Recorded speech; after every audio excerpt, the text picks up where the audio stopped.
Ya, Assalamualaikum warahmatullahi wabarakatuh. Selamat pagi para mahasiswa saya semuanya. Kita kembali lagi di mata kuliah teknik presentasi dan penyusunan proposal. Eh, Pada pertemuan kali ini, yaitu pertemuan kedua, isinya pada pertemuan kedua ini ada dua pembahasan yang akan kita sampaikan. Yang pertama adalah overview atau kemudian melihat kembali tugas saudara-saudara semuanya. Dan yang kedua adalah materi terkait dengan pertemuan kedua, yaitu latar belakang dan rumusan masalah penelitian. Nah, nanti di akhir teman-teman sama akan masih mempunyai tugas yang harus saudara-saudara semuanya kumpulkan di Google Classroom yang eh, yaitu adalah bagaimana saudara membuat latar belakang penelitian. Jadi nanti saudara akan membuat latar belakang penelitian sampai rumusan masalah.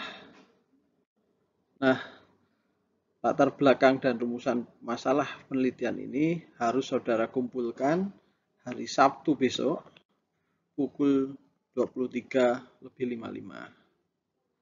Nah, sebelum Anda kumpulkan, latar belakang itu harus dibaca oleh eh, teman partner, atau kalau teman-teman sudah punya dosen pembimbing skripsi, ke dosen pembimbing skripsi yang kemudian harus di ACC, dan teman-teman harus menyebutkan dalam akhir tugas dari latar belakang itu siapa yang kemudian meng-ACC latar belakang itu. Setelah itu baru dikumpulkan di Google Classroom. Jadi dua hal itu yang kemudian akan kita bahas dalam pertemuan kali ini. Nah, pertemuan kali ini teman-teman belum kemudian ketemu tatap muka, tapi teman-teman harus membaca, harus memahami, harus menginterpretasikan dari uh, video yang saya buat ini di YouTube, dan teman-teman bisa bertanya, bisa berkomentar di bagian komentar YouTube yang akan saya upload atau di YouTube ini. Bahasan pertama kita kali ini adalah overview terkait dengan tugas pertama saudara semuanya, yaitu membuat tema atau topik penelitian dan kemudian menuliskan struktur dari satu riset. Pada kesempatan hari ini saya akan memberikan beberapa penjelasan terkait dengan mungkin kesalahan-kesalahan yang saudara buat. Tapi sebelum masuk ke kesalahan-kesalahan yang saudara buat, saya perlu mereview dulu siapa saja yang sudah mengumpulkan dan siapa saja yang belum mengumpulkan. Dan ini saya menyesalkan ada yang belum mengumpulkan. Pada dasarnya dari Google Meet atau tugas yang saudara-saudara kumpulkan, 84% itu mengumpulkan, atau sekitar 21 orang itu mengumpulkan tugas dari kelas B. Kemudian satu orang mengumpulkan tugas tapi tidak bisa terbaca, Putri. Kemudian 3 orang yang eh, saya nggak tahu kenapa kemudian bisa tidak mengumpulkan, yaitu Laksmi, Asmi, sama Silvi. Sedangkan di kelas A saya belum bisa memeriksa karena ya baru dikumpulkan, waktunya terlalu mepet, dan saya juga sudah berusaha untuk membacanya tapi ternyata belum bisa selesai. Ternyata 20 tulisan saja itu dari subuh sampai ini jam 10 itu baru baru selesai. Ya, makanya kemudian mata kuliah ini sebenarnya dibatasi 10 orang saja. 20 orang saja satu kelasnya, tapi kelas A ternyata tidak 20 tapi 39 ya. Yaitu sebuah hal yang membanggakan bagi saya, tapi itu juga menjadi tugas yang berat bagi saya. Makanya kemudian saya butuh nanti mungkin strategi bagaimana agar targetnya tercapai dengan waktu yang tidak terlalu cepat juga. kesalahan terbesar dari teman-teman ketika mengumpulkan tema atau topik adalah persoalan EYD. Ada banyak sekali kesalahan EYD yang saya pikir itu tidak perlu terjadi. Saya menduga itu terjadi hanya karena buru-buru saja, bukan karena tidak paham. Meskipun memang ada beberapa penulisan-penulisan yang teman-teman mungkin tidak paham bagaimana menulisnya itu. Misalnya bagaimana penulisan di ketika menjaga kata depan dan sebagainya. Itu mungkin ada beberapa yang tidak paham. Nah, nanti pelan-pelan teman-teman baca bagaimana menulis yang baik dan benar itu. Jadi problem utama adalah EYD dan bisa jadi karena tidak telitinya teman-teman atau terburu-buru dan tidak serius.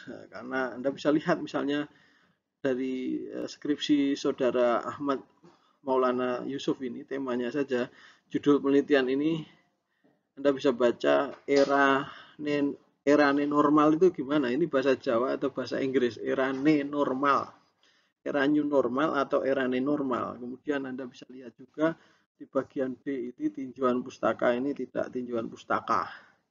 Ini satu hal yang saya pikir banyak juga dilakukan oleh teman-temannya Mas Yusuf. Dan selain EYD, persoalan yang lainnya adalah soal struktur penulisan yang kemudian tidak sampai struktur akhir. Saya minta teman-teman bisa membuat dari struktur bab 1 sampai kemudian bab 4 atau kesimpulan dan saran. Kalau kemudian soal komentar terkait dengan judul atau temanya, saya kasih komentar di sini, tapi teman-teman bisa lihat di Google Classroom-nya masing-masing. Gitu. Saya kemudian di bagian Mas Yusuf ini saya menyarankan Mas Yusuf untuk melanjutkan ke latar belakang, tapi saya membaca juga tulisannya atau temanya Mbak Naimatul Faridah yang ya saya menyarankan beberapa hal. Yang jelas kalau menyarankan untuk teman-teman semuanya, yang jelas sama dengan Mas Yusuf tadi, strukturnya dibuat sampai dari awal sampai akhir, dibuat sampai selesai. Hanya kemudian penulisannya juga saya lihat tidak center, tapi masih left gitu. Nanti dibuat center, sehingga juga dari segi estetika juga menarik. Ada satu pertanyaan ini ketika kemudian rumusan masalahnya adalah optimalisasi. Biasanya optimalisasi itu gaya dari riset-riset aksi. Jadi gaya dari riset aksi biasanya judulnya adalah optimalisasi gitu. Nah, apakah ini penelitian aksi atau ini penelitian konvensional atau biasa saja deskriptif, kuantitatif atau kualitatif gitu ya. Nah, ini perlu direfleksikan. Kemudian saya coba untuk merumuskan judul, tapi tidak harus Anda gunakan. Hanya ini judul yang kemudian saya tawarkan, ini tidak harus Anda gunakan. Yang penting setelah ini Anda harus menyelesaikan latar belakang sampai rumusan masalah, baru kemudian Anda akan ke DPA, dosen pembimbing akademik, dan ke prodi untuk mendapatkan dosen pembimbing skripsi. Catatan lagi dari judul ini adalah ini ada kata-kata penegasan judul, tapi ini bukan penegasan judul. Ini kelihatannya malah menjadi latar belakang. Tapi kalau penegasan judul ini harus ditegaskan yang mana yang mau misalnya yang mau ditegaskan ini peran LSM Rumah Impian, itu satu penegasan judul yang pertama. Kemudian edukasi, memberikan edukasi misalnya. Yang kedua, anak pinggiran nomor 3. Program impen kelas nomor 4. Itu kalau kemudian teman-teman melihat atau kemudian membuat penegasan judul. Jadi penegasan judul itu beda dengan latar belakang. Nah, pada bagian ini skripsinya siapa ini ya? Rizky Amri Amrullah. Jadi Anda mungkin perlu abaikan aja nilainya karena semua yang mengumpulkan tepat waktu saya kasih nilai 100. Hanya saya perlu kemudian untuk menilai tema itu dalam grading 0 sampai 10 sehingga teman-teman menyadari bahwa masih ada kesalahan yang teman-teman lakukan. Nah, kalau memang teman-teman sudah membuat sampai rumusan masalah, maka sekali lagi saya sampaikan teman-teman harus segera nyari DPS dengan ke DPA dan sebagainya. Ini juga ada alternatif judul yang saya tawarkan, tidak harus itu, tapi itu sebagai bahan refleksi kalau teman-teman memang sebagai pertimbangan saja kalau teman-teman memang mau nyoba judul itu. Nah, selanjutnya saya mengomentari skripsi dari siapa ya? Lupa ya ini dari siapa, tapi judulnya Strategi Pembinaan Mantan Anak Jalanan di Dream House. Ini yang jelas ini ada kesalahan penulisan judul, EYD-nya masih kelihatan salah, serius dan sebagainya. Itu yang ya saya jumpai di hampir semua teman-teman lakukan itu. Terus kemudian kerangka teori ini yang menjadi kemudian pengetahuan yang bisa dipakai oleh teman-teman yang lain adalah kerangka teori dalam proposal yang dibuat dalam judul ini isinya bukan kerangka teori tapi baru sebatas penegasan judul karena isinya definisi-definisi. Padahal kerangka teori itu isinya harusnya adalah jawaban sementara dari rumusan masalah itu yang nanti akan dijawab dengan data ketika masuk ke bab 2 dan bab 3.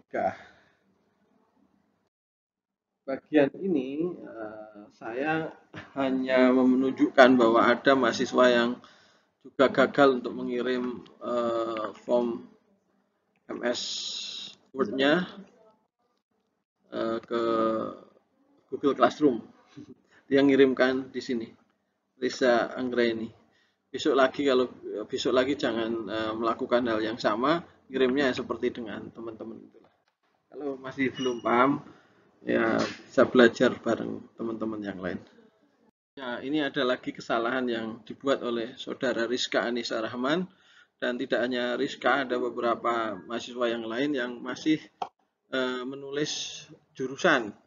Sekarang bukan jurusan, namanya prodi. Jadi nanti semua struktur skripsi yang dulu-dulu tulisannya jurusan itu diganti prodi, program studi. Karena kan tidak tulisan asosiasi atau kemudian himpunan mahasiswa prodi itu namanya HMPS, bukan HMC, dulu kan HMC. Jadi ini juga tidak boleh salah lagi. Kemudian ini bagian A, ini kelewat di Rizka itu harusnya ada penegasan judul. Saya pikir ini tulisannya sudah lumayan, meskipun saya tetap memberikan alternatif judul, tapi saya pikir Rizka bisa melanjutkan untuk cari pembimbing skripsi. Nah, saya masih menjumpai skripsi yang terlalu klinis ya. Ini mirip-mirip dengan psikologi atau IKS ya. Tidak hanya ini, sebenarnya ada beberapa, tapi ya coba dikonsultasikan ke DPA. Saya juga memberikan beberapa alternatif judul di Google Classroom kalau tidak salah. Ya nanti direfleksikan lagi apakah kemudian masih lanjut dengan judul ini atau dimodifikasi sehingga nuansa pengembangan masyarakat Islamnya itu menjadi lebih kuat. Ini tulisannya Saudara Mariani ini cukup bagus juga, tapi saya juga masih melihat ada kelemahannya. Ini apa yang mau diteliti ketika kemudian mau lihat dampak bersubsidi terhadap kesejahteraan. Saya memberikan alternatif judul petani dan pupuk yang langka. Jadi gimana petani itu mengantisipasi soal kelangkaan pupuk yang bersubsidi oleh negara itu, apakah dia tetap berusaha untuk mendapatkan pupuk subsidi ini dengan berbagai cara, atau dia kemudian membeli pupuk komersil, pupuk pabrikan yang harganya jauh di atas harga subsidi, atau kemudian dia balik ke masa lalu, ada imajinasi soal penggunaan pupuk-pupuk organik. Itu menarik saya pikir untuk diteliti. Lanjutkan saja ini, tapi sekali lagi problemnya adalah IYD lagi. Ya, pada skripsi ini saya memberikan alternatif saja, ada 2 judul daripada judul yang deskriptif ini. Saya pikir deskripsi ini sudah cukup bagus juga, tapi saya memberikan alternatif biar teman-teman bingung juga. Ketika bingung, teman-teman berpikir seperti Descartes, ketika berpikir maka Anda ada, dan ketika bingung Anda sedang berpikir maka eksistensi Anda akan selalu hadir ketika teman-teman berpikir. Nah, segera nanti ditindaklanjuti ke DPS juga, ke DPA dan ke DPS. Ya, ini tema ya sebenarnya. Ini tema. Kalau ini jadi judul penelitian, saya juga masih menjadi tanda tanya. Saya memberikan alternatif saja. Ini salah satu alternatif yang bisa teman-teman ambil soal kampung ramah anak. Jadi kira-kira apa yang terjadi di kampung itu setelah kampung itu mendeklarasikan diri atau dideklarasikan dirinya oleh pemerintah sebagai kampung ramah anak. Apakah kemudian ada perubahan di sana? Jadi perubahan apa yang terjadi di kampung ramah anak ini? Saya pikir bisa dilanjutkan segera ke DPA. Ya, ini ada tema yang atau malah judul skripsi yang menarik juga dari Nada Fauziah, Bansos Pandemi Kementerian Sosial. Beragam respon. Saya memberikan alternatif judul yang kemudian bisa diambil oleh Nadia, tapi nggak tahu apakah ini juga akan diambil atau tidak ya. Ini sebagai ini aja alternatif judul saja. Tapi yang jelas ada beberapa kesalahan yang dibuat oleh saudara Nadia, yaitu soal IYD, dan juga ada paragraf yang terlalu panjang. Paragrafnya 1 halaman, itu terlalu panjang sekali menurut saya. Itu bukan paragraf, namanya apa ya? Bukan paragraf yang jelas. Jadi alasan yang membuat penelitianmu itu penting untuk atau menarik untuk dilakukan atau menarik untuk diteliti. Nah, sesuatu itu menjadi menarik untuk diteliti karena ada sesuatu yang problematik di masyarakat itu. Problematik itu adalah kondisi yang luar biasa. Kondisi yang luar biasa itu bisa karena kondisi yang luar biasa bagusnya, yang tidak diprediksi, yang kemudian kalau diprediksi dengan teori itu kemudian tidak terjadi, tapi itu terjadi di lapangan. Atau sesuatu kondisi yang luar biasa itu adalah kegagalan satu program. Jadi kok bisa ya program itu bisa gagal ya? Nah, secara teoritis itu namanya ada perbedaan antara das Sollen dengan Dasein. Apa yang seharusnya terjadi dengan yang terjadi di lapangan. Itu menjadi hal yang salah satu yang kemudian menjadi landasan kenapa riset itu perlu dilakukan. Intinya riset itu dilakukan ketika ada fenomena yang menarik. Dan fenomena yang menarik itu adalah kondisi luar biasa, baik itu gagal atau kemudian keberhasilan. Yang kalau kemudian tidak diteliti, tidak diperiksa, orang kemudian tidak bisa langsung mendapatkan jawaban. Jadi kalau kemudian ada topik tema yang orang saja nggak perlu kemudian melakukan riset sudah tahu jawabannya, maka tema itu sebenarnya bukan tema yang layak untuk diteliti. Nah, isi dari latar belakang itu adalah ada bermacam-macam, ada yang disebut dengan apa yang disebut dengan data sekunder. Tapi sebelum masuk ke data sekunder, kita perlu tahu juga bahwa latar belakang itu gambarannya adalah segitiga terbalik atau mengkerucut, bahwa di sini ada gambaran yang umum dulu menuju hal yang khusus atau kondisi yang di mana Anda melakukan riset itu. Nah, yang umum ini bisa ngomong soal Indonesia, ngomong soal apa yang kemudian seharusnya terjadi. Kemudian yang ke bawah ini, yang paling kerucut ini adalah apa yang terjadi di lapangan, di lokasi risetmu. Kenapa risetmu itu kenapa lokasi itu layak untuk diriset? Karena ada yang istimewa. Kamu mendeskripsikan sedikit aja terkait dengan lokasi risetmu itu. Tapi jangan sampai kemudian yang umum ini juga banyak sekali, itu juga tidak bisa. Karena namanya saja ini latar belakang. Latar belakang ini latar yang ada di belakang rumah kita. Rumah kita yang paling latar itu yang paling dekat, bukan kemudian kampung tetangga itu. Makanya yang dijelaskan adalah ya gambaran yang kemudian paling dekat dari fenomena yang Anda teliti itu. Jadi kalau ngomong soal dunia, ngomong soal Indonesia, ya sedikit aja, baru kemudian nanti mengkerucutnya itu. Nah, latar belakang kalau bisa tidak terlalu panjang, 3 sampai 5 halaman aja udah cukup. Jangan sampai nanti latar belakangnya 15 halaman. Itu tidak menarik untuk diteliti. Orang susah untuk menemukan ini mau meneliti apa atau kok kemudian dibawa kemana-mana begitu. Nah, diisi dari latar belakang itu kalau bisa ada satu, bisa soal data sekunder. Data sekunder adalah data yang kemudian didapatkan dari BPS. Kenapa fenomena itu menarik? Ada data-datanya itu. Kemudian bisa juga soal argumentasi. Ini mungkin temuan-temuan beberapa orang yang kemudian Anda adu dalam latar belakang, kemudian ada satu celah untuk masuk dalam satu riset, kemudian Anda masuki celah itu. Itu bisa menjadi pokok atau kemudian awalan untuk masuk ke latar belakang.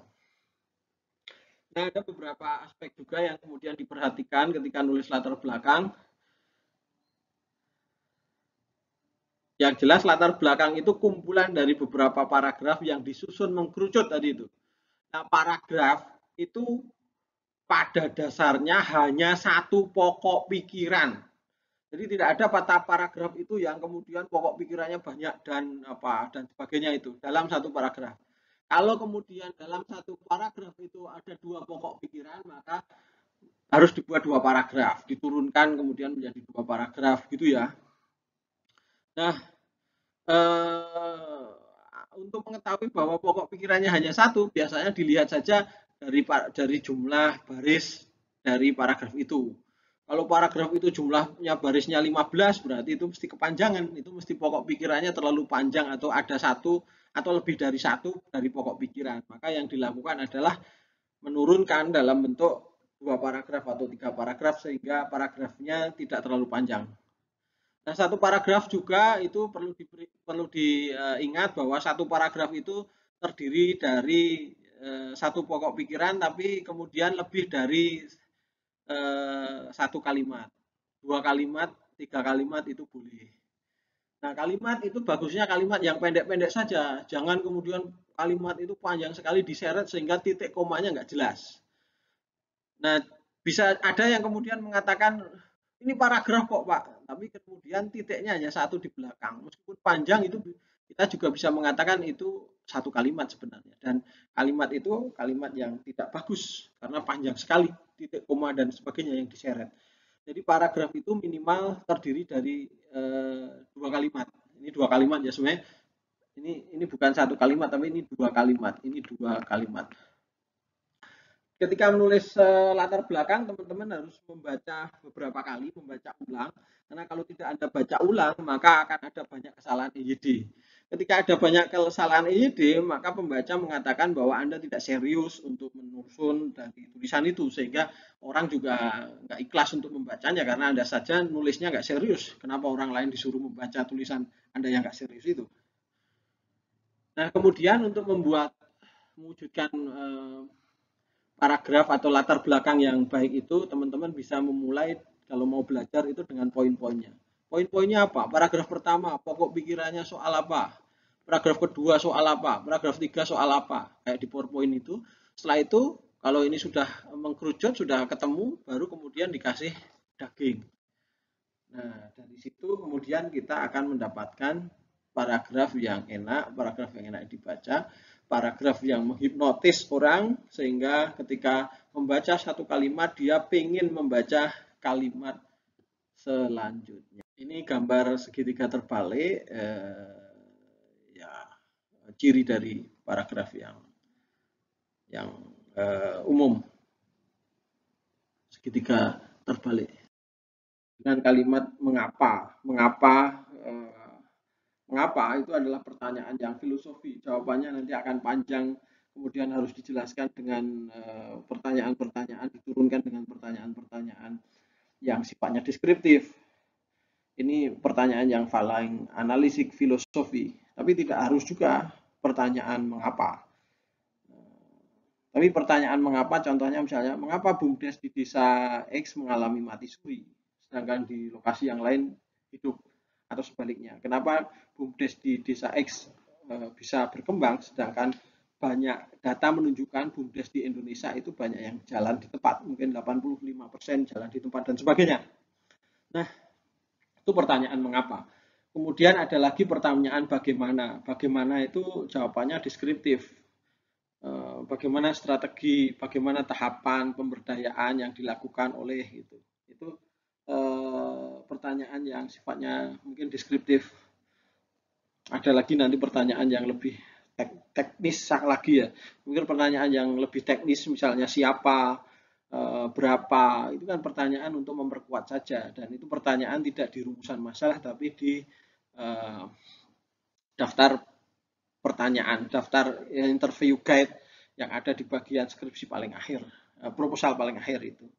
Nah, untuk selanjutnya itu pertanyaan tentang optimalisasi. Ini pertanyaan aksi. Anda terlibat dalam satu riset, itu pertanyaannya tentu berbeda dengan tidak pertanyaan mengapa, tapi optimalisasi, bagaimana cara mewujudkan misalnya kampung sampah, kampung pemberdayaan berbasis sampah dan sebagainya itu. Tapi teman-teman lah yang kemudian melakukan. Ini teman-teman tidak sekedar merekam apa yang terjadi di masyarakat, tapi teman-teman terlibat dalam proses perubahan masyarakat. Ini saya beri contoh satu tulisan saya di jurnal Inferensi ya, Inferensi.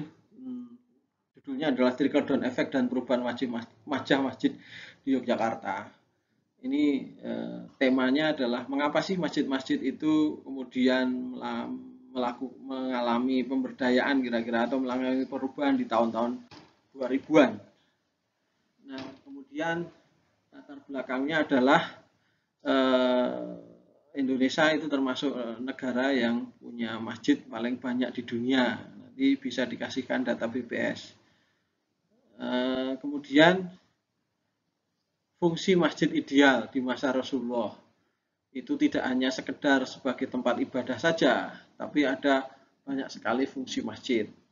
Dan kemudian di Indonesia yang terjadi di masa-masa lalu, menurut riset siapa gitu, bahwa masjid-masjid di Indonesia itu lebih banyak berfungsi sebagai tempat ibadah saja. Fungsi-fungsi yang lain diabaikan.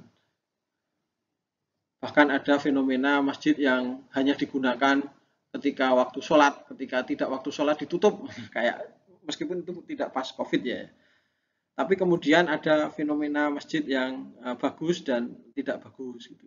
Nah, di Jogja itu ada sesuatu yang menarik karena di tahun-tahun 2000-an itu masjid-masjid di Jogja itu berubah. Yang dulunya masjid-masjid itu tertutup, sekarang masjid-masjid itu menjadi terbuka dan melayani masyarakat. Nah, kira-kira mengapa?